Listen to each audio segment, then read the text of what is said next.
Hello, everybody. My name is Dr. Keegan Brewer. I'm speaking to you from Macquarie University in Sydney, Australia. Today, my paper is titled, I beg your grace that you suppress this chapter or else allow it to be written in secret letters, the emotions of encipherment in late medieval gynecology. I would like to say thank you to the conference organizers. The Voynich manuscript's illustrations give historians a lot to work with. The most important illustrations are those that are most specific and unambiguous, and which can offer clues to provenance and/or subject matter. Many aspects of the manuscript offer clues to geographical provenance in the southern German or northern Italian cultural regions. There are 4 instances of marginalia in an unknown German dialect. Rot and R appear in plant roots, and it seems unlikely that a non-author would make such annotations. The final word of the charm on 116V is Maria, with a superscripted cross between A and R, which, in addition to the cross on 79V, indicates a Christian context. The zodiac illustrations bear well-known parallels with southern German manuscripts, which do not need repetition here. The crown on 72V1 resembles crowns of the Holy Roman Emperors and other Austrian royals, including a circa 1350 reliquary bust of Charlemagne, possibly made for Charles IV, an archducal crown on a painting of Rudolf IV, Duke of Austria, the imperial crown buried with Friedrich III, observed using an endoscope, a coin of 1484 depicting Sigismund, Archduke of Austria, and a woodcut by Albrecht Dürer depicting Maximilian I. The swallowtail merlins on the rosettes, castle, and city walls tie the manuscript to southern German or northern Italian contexts, where such merlins predominated. Swallowtail merlins also appear in documents made in early 14th century Venice, 1340s Zurich, St. Peter an der Schwarzwald in 1487, Nuremberg in 1493, and another one catalogued as 1300s, probably German. There are likely other illustrations, but these are the ones of which I am aware. Aside from the plants, the illustrations that are most specific and unambiguous concerning the manuscript's subject matter are, in my opinion, the women pointing objects towards their genital areas. One woman on 80R here, for example, holds a phallic object with a flared handle oriented towards her genitalia. The flared handle can only have been intended to prevent the item from getting stuck inside. The object was therefore designed for insertion. Insertion could be intended for sexual pleasure, gynecological treatment, or both. Similar illustrations include 2 depictions of a clyster or enema, sometimes called the thing, and an object too small to identify but oriented towards the genitalia. In the top right, one woman has her hand adjacent to her genitalia, next to which is an erasure. Another is suggestively leading a man by the hand in the bottom left. Another has something falling from her genital area in the bottom middle. And in the bottom right, a naked man looks like he might have an erection. These illustrations all cross medieval lines of taboo. Taking its prompt from these depictions, this paper investigates the emotions involved in late medieval gynecology and sexology. Luc Demaitre notes that referring to gynecological literature as secrets of women was popular in Germanic contexts, and that some physicians in these regions considered the hidden anatomy and physiology of the female body monstrous, alluring, frightening, or dangerous. Monica Green writes that German gynecological traditions were uniformly male-oriented, that is, written by men for men. 15th century German aristocrats and urban bourgeois commissioned or produced vernacular translations of sexological texts, the extent of which is an object of ongoing research.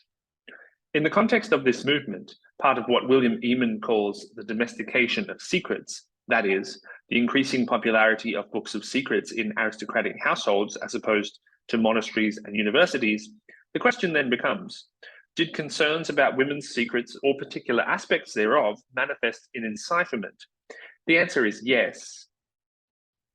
Even though the carbon dating of the Voynich manuscript almost certainly excludes Dr. Johannes Hartlieb from the possibility of involvement in the manuscript's production, he nevertheless provides good evidence for the emotions underpinning gynecological encipherment in the southern German cultural milieu. Hartlieb was personal physician to Duke Albrecht III of Bavaria Munich, and then his son Siegmund, seen on the right. Hartlieb wrote an illustrated herbal Bavarian translations of the Latin Secrets of Women and Trotula, written 1460 to 65, a book ostensibly condemning sorcery, a book on baths, and manuals on memory, chiromancy, geomancy, onomancy, and astrology. Duke Siegmund commissioned Hartlieb's gynaecological translation, and a copy was later made for Emperor Friedrich III. Siegmund had several mistresses and extramarital children. This was extremely common among peri-Alpine aristocrats, so much so that the 15th century has been called the golden age of noble bastards. I'm aware of 8 aristocratic men from approximately this time and place reported to have had extramarital children. Sigismund, Archduke of Austria, reportedly had more than 40. The lustfulness of male authors, readers, and/or commissioners may help explain the abundance of naked women on the Voynich manuscript. Hartlieb expressed profound anxiety that his translations could be used to support adulterous couplings. He is known among historians for treading a fine line between obscuration and revelation, and he warns his commissioners at length not to misuse his work, or God would punish him and them. His fears culminate in a call for encipherment in a chapter of his Trotula concerning contraception and abortion. Most gracious Lord, I beg your grace that you suppress this chapter, or else allow it to be written in secret letters, of which I have provided many to your noble grace. This chapter was cut from one later manuscript, MGF 928, which we will see later, but it remains fully legible in this one, CGM 261. The position of the call for encipherment at the end of the chapter may mean it was intended merely for self-protective authorial posturing. It seems unlikely that a cipher ever eventuated in this case. If it was ever made, at around 6 manuscript pages, it would have been the longest known definite case of encipherment of women's secrets, excluding the Voynich manuscript, if it indeed is an example of such. Throughout his oeuvre, Hartlieb obscures or expresses fears about matters pertaining to magic, plants, women's pleasure during coitus believed necessary for conception, women born under Saturn, women giving birth to animals, ointments to treat vaginas torn in childbirth, correct coital positions, plants used by sorcerers and prostitutes, use of plants for menstrual alteration, and so on. Hartlieb was not the only person to obscure gynecological or sexual or sexological information. In the following sections, I will review known examples of erasure and encipherment. First, we have this recently rediscovered manuscript from 12th century Italy, Breslau M1302. Approximately 10 words are erased from gynecological recipes of unclear purpose. Following that, we have the early 13th century Trier, Rupertsberg, or nearby, this copy of Hildegard of Bingen's Lingua Ignota, whose scribe leaves blank spaces in places of the words for male and female genitalia.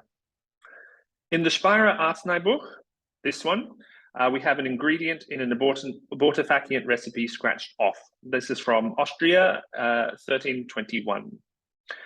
The next one is a manuscript in a private collection from Wolstern in southern Tyrol, where menstrual magic is annotated as practically heresy in a later 15th century hand on 75V, as you can see on the right.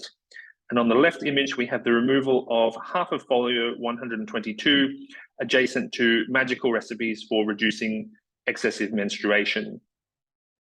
The next one is MGF 928, a copy of Hartlieb's Trotula from Bavaria, 1467 to 9. There are erasures concerning abortifacients and contraceptives, women's hair and breath management, makeup and spot removal, a vaginal fumigation causing sterility, vaginal tightening, and medical masturbation to reduce excessive female sperm believed to cause uterine suffocation. And there are different erasure modalities for different subject matters. Next, we have MGF 1069, an Alemannic manuscript created in 1474 to 9. Gynecological recipes on 196R and 203R have had words struck through. A quarter of folio 84 has been cut, near which a 16th century hand wrote, "Such things are banned." Folio 86 is cut. Recipes for toothache, invisibility, death, prognostication, and menstrual alteration have been struck through. Now we move on to encipherment. So here we have the same manuscript again, Breslau M1302. Karl Sudhoff estimated that the cipher obscured abortifacients. After I rediscovered this manuscript, I was able to actually read the 26-line cipher, and I can confirm that it includes superstitious recipes involving demonic invocation to combat falling sickness and to compel coitus from a woman. Here we have Yale Medical Library 10, a 13th century Italian manuscript. The cipher in the top left obscures the word menstrua and the ingredients mallow and scammony in an amenagogue recipe. The other two are not related to gynecology. Then we have a 13th century, probably English example, one enciphered word in a recipe for expelling a mola uteri, which is a kind of mass in the uterus, with Latin instructions written below in Hebrew script. The two lines read, 2 parts to be rubbed all over, the third part in a clyster. Next is an English one from circa 1300, which obscures alchemical terms and the word vulva twice, in addition to other words pertaining to women's genital matters, such as virginalis, seen here. This is CLM 405, an Alemannic manuscript dated 1389. We have 3 enciphered words in recipes treating deafness, labor pain, and breast pain. Next, we have an English manuscript from the late 14th century, which uses cipher to obscure recipes for contraceptives. I have not seen this manuscript, so I rely on Monica Green for this point. This is a Northern Italian manuscript of the late 14th or early 15th century. It's therefore the closest in time and place to the hypothesized location of the creation of the Voynich manuscript. It's a 21-line cipher hiding recipes of gynecological usage, including for the womb, for the fetus, for the menses, etc. This is a Dutch one from 1405, explicit secretum mulierus. Here ends, and then the name of the text. Trinity College R1521 from Cambridge, a manuscript from York circa 1408. This cipher is quite extensive. It hides coitus, semen, spermata, secundinam, orificium menstruato, and matters pertaining to anatomy and interpretation of chiromancy for women's sexual matters. And then the last one in our tour is from Bamberg, 1489 to 1511, a medical cipher whose language shifts from German to Latin as an additional safeguard in instructions for expulsion of a deceased fetus. I haven't seen this one, and I rely on Hans Vermeer. Most of the ciphers above obscure taboo words or phrases. Only a few obscure entire recipes. Each is unique according to what its authors felt necessary to encipher. Another medical cipher from Prague, written in Upper Germany, 1475 to 1500, uses Scandinavian runes to hide instructions for sorcery, including summoning Satan, but leaves gynecological texts unenciphered. None of these are on the scale of the Voynich manuscript. Many concern gynecology in addition to subjects such as magic, alchemy, or demons. Magic for and against fertility was recognized practice that crossed taboo lines. Petrus Marmoris believed it acceptable to use sorcerers to remove barriers to conception, while Pietro de Cembrio includes astrology, divination, and magic in his book on human birth. These subjects were not so neatly divided then as now. They were also sometimes an object of fear, even at the highest echelons of the late medieval social hierarchy. Upon consummation of his marriage to Eleanor of Portugal, Emperor Friedrich III feared her maidservants had performed magical incantations and fumigations upon her bed, so he demanded that they consummate in his one instead. There was perhaps good justification for this kind of fear. The Picatrix, of which Hartlieb had seen a copy, includes magical fumigations composed of hallucinogenic and/or deadly plants. Voynich Choir 13 contains illustrations that can be read as anatomical and/or balneological. Physicians were involved in the transmission of both genres in the 15th century. Some baths were notorious for libertinism. Hartlieb's bath book translates from a Latin book by the jurist Felix Hammerli, who condemns the lascivious activities in Bad Baden im Aargau, about 25 kilometers northwest of Zurich.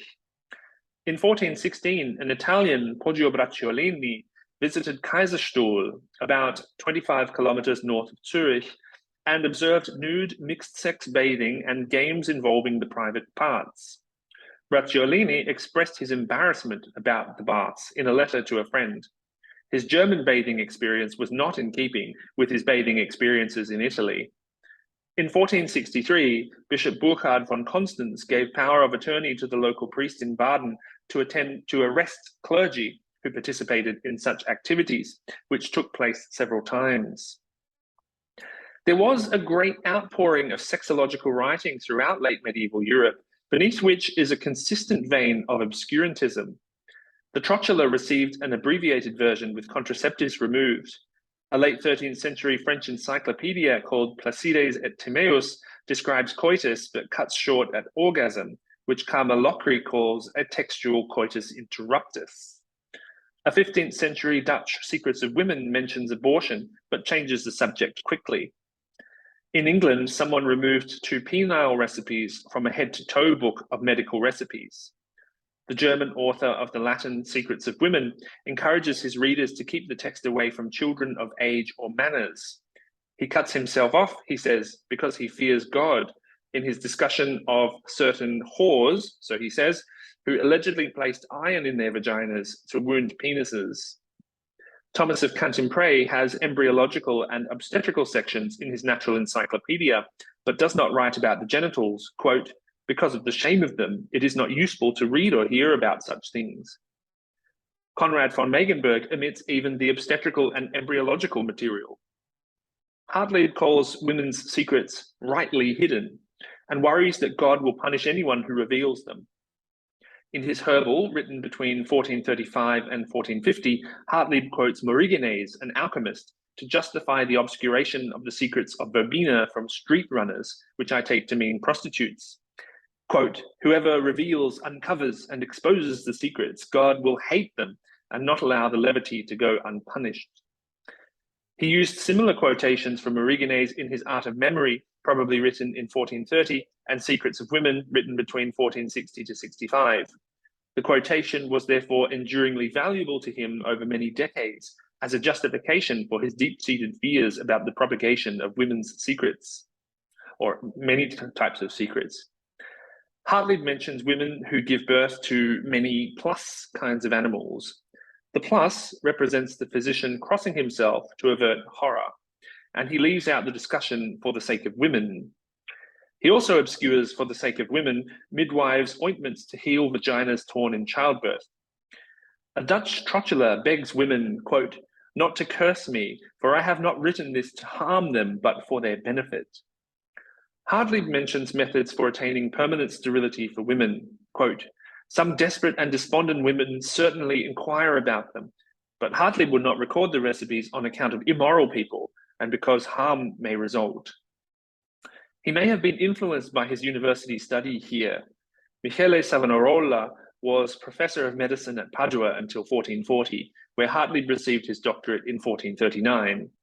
Writing before 1440, Savonarola says in a discussion of the necessity of female pleasure for conception that he, quote, will not hesitate to describe what is useful for procreation, even if it does not seem decent.